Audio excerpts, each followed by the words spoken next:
گر جاتے ہیں کونے میں دونوں، اور اس کے بعد جو ہیں وہ عملہ آ کے ہمیں چھڑا دیتا ہے، اور چھڑانے کے بعد ان کو ایک سائڈ پہ کھینچتے ہیں. مجھے 2-3 لوگوں نے پکڑا ہوا تھا، میں اس کے ساتھ دست و گریباں ہونا چاہتا تھا، لیکن وہ دوسرے جو لوگ تھے وہ ان کو کھینچ کے لے گئے، اور یہ پھر سیدھا نکل گیا. ان کو چھوڑ دیا انہوں نے، لیکن یہ تیز نکل گیا اسٹوڈیو سے.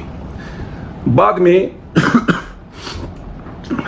یہ ولاگ سامنے آئے، منصور علی خان صاحب نے کیا، جاوید چودھری صاحب جو ہیں وہ چشمدید بن گئے، اور وسیم بادامی صاحب نے انہی کو گواہ بنا کے میرے خلاف یہ بیانیہ یا یہ نقشہ کھینچا کہ گویا وہ جو سینیٹر عفنان تھے وہ ایک بلیک بیلٹ تھے، بڑے فائٹر ہیں، اور انہوں نے جو ہے مجھے پکڑ کے مارا پیٹا اور میری حالت دیگرگو کر دی. اب اس پہ میں صرف 2 باتیں کہوں گا. 23 سیکنڈ ہیں، 23 سیکنڈ میں ہم ایک دوسرے کو کھینچتے ہوئے کونے پہ گئے، گرے ہیں.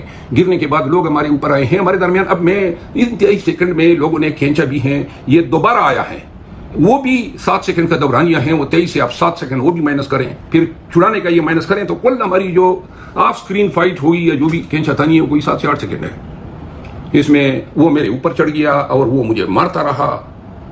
تو یہ میرا چہرہ ہے. اب آپ دیکھیں کہ مجھے کہاں پہ مار پڑی. البتہ وہ جو ہیں پردے میں ہیں، اور ہماری خواہش ہے کہ وہ کہتے ہیں نا کہ پردے میں رہنے دو، لیکن تھوڑا پردہ اٹھا دیں اور ذرا بتا دیں. ان تینوں حضرات نے جو ہیں غلط بیانیاں کی ہیں. میں ان کا احترام کرتا ہوں، لیکن مجھے علم نہیں تھا کہ یہ ہیر سے پہ یا جاوید چودھری صاحب جو گواہ بن گئے اور انہوں نے یہ کہا سراسر جھوٹ ہے، بے بنیاد ہیں، اور اس کی تائید جو ہیں وہ عفنان صاحب نے خود ہی کر دی ہے. آج انہوں نے میرے خلاف ایک FIR درج کی ہے، جو اسلام آباد پولیس کا بیانیہ جو ہے وہ جاری ہو چکا ہے، اور اس FIR میں انہوں نے مجھ پہ الزام لگائے ہیں کہ میں نے ان کو 3 تھپڑ مارے، ان کو گرایا، ان کو پیٹا، اور وہ بے ہوش ہونے والے تھے اور ان کو شدید چوٹیں آئی ہیں، اور اس پہ 506 352 کے تحت انہوں نے میرے خلاف تھانہ پر میں FIR درج کی ہے. تو لہذا میری صرف اتنی استدعا ہے کہ اب جو مار کلا رہا ہے یا جس کو مار پڑی ہے اس کا بیانیہ تو یہ ہے، چشمدید گواہ کا بیانیہ دوسرا ہے، اور منصور علی خان اور جو وسیم بادامی صاحب ہیں، کیا کبھی اس طرح بھی ہوا ہے کہ ٹاک شوز میں جو سامنے نظر آ رہا ہے اس کو چھوڑ کے جو نظر نہیں آ رہے ہیں اس بنیاد پہ آپ یہ بیان بتانا شروع کر دیں کہ جناب وہ تو بڑا وکٹوریس نکلا؟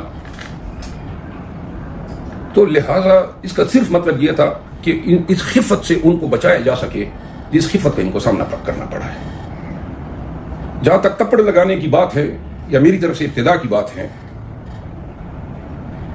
2 اسکول آف تھاٹ ہیں. ایک منی ڈیڈ اسکول آف تھاٹ ہے، وہ کہتے ہیں کہ نہیں جی ہر حالات میں جو ہے تحمل رکھنا چاہیے، اور ایک اسکول آف تھاٹ وہ ہیں جو کہتے ہیں کہ جو میں نے کیا صحیح کیا. میرا اپنا اسکول آف تھاٹ تو یہی کہتا ہے جو بھی نون سے ہو یا کسی بھی پارٹی سے ہو، میری موجودگی میں عمران خان کو کوئی کہے گا کہ وہ یہودی ہے یا بوٹ چاٹ ہے تو انشاءاللہ اور چپیڑ ماری ہے، ایک FIR نہیں 50 اور کر لیں، 50 اور کر لیں. یہ تو اب ہمارے لیے وہ مسلون بن رہی ہے. میں ہمارے مرشد پہ 186 وہ مجھ پہ یہ دوسری FIR ہیں، ابھی کم ہے. لگے رہو مونا بھائی، جتنے کر سکتے ہو کرو. سینیٹر عفنان کو ایک بات بتانا چاہتا ہوں، آپ نے بہت چھوٹے آدمی ہونے کا ثبوت دیا. اگر آپ نے مجھے مارا ہوتا تو آپ کو اس بیانیے پہ کھڑا رہنا چاہیے. صرف FIR کے لیے اب آپ مطلب یہ ہیں کہ زخمی بھی ہو گئے، بے ہوش بھی ہو گئے، مار بھی آپ نے کہی. کیا یہ وقار سے منافی نہیں ہے، گریس سے منافی نہیں ہے؟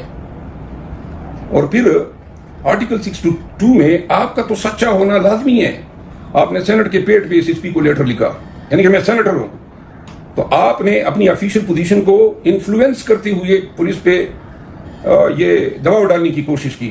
اور پھر آپ نے پہلے اپنے انٹرویوز میں، اپنے ولاگز میں یا اپنے ٹویٹس میں کہا کہ جی میں تو بڑا بلیک بیلٹ ہوں اور میں نے تو اس کی یہ حالت کر دی ہے. اب یہاں پہ آ کے آپ کا بیانیہ یوں ٹھنکا گیا. کیا وہ سچ تھا یا یہ سچ ہے؟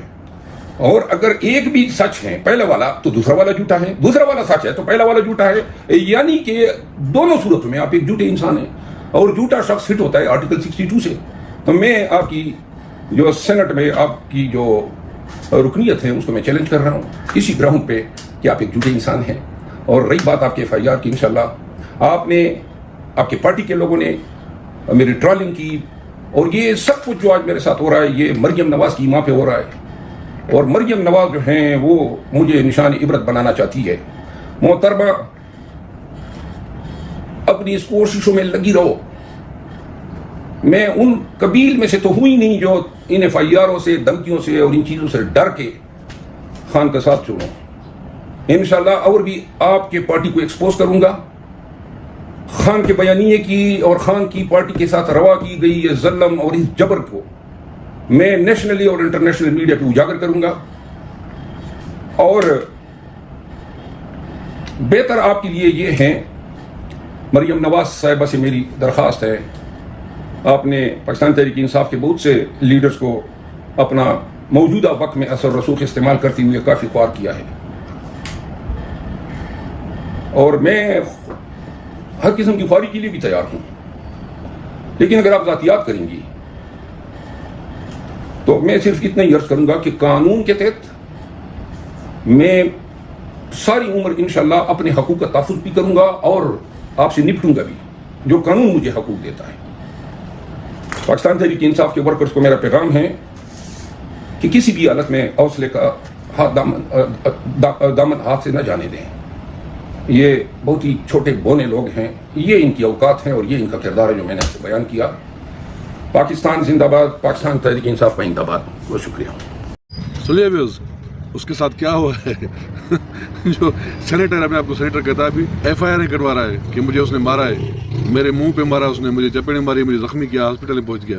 یہ ان کے جھوٹ جو ہیں وسیم بادامی کا اور منصور لونڈا لپاڑا اس کا اور جاوید چودھری مردانہ طاقت والا، یہ ان کا جھوٹ. اور دوسرا اس نے بتایا کہ عمران خان سے ملاقات کے بعد کیا کیا باتیں ہوئیں. یہ تھا سارے آج کے ولاگ میں. تو ویڈیو پسند آیا تو ویڈیو کو لائک اور شیئر ضرور کیجیے گا، اور اگر چینل پر نہیں تو پلیز چینل کو سبسکرائب کریں. شکریہ. اللہ حافظ.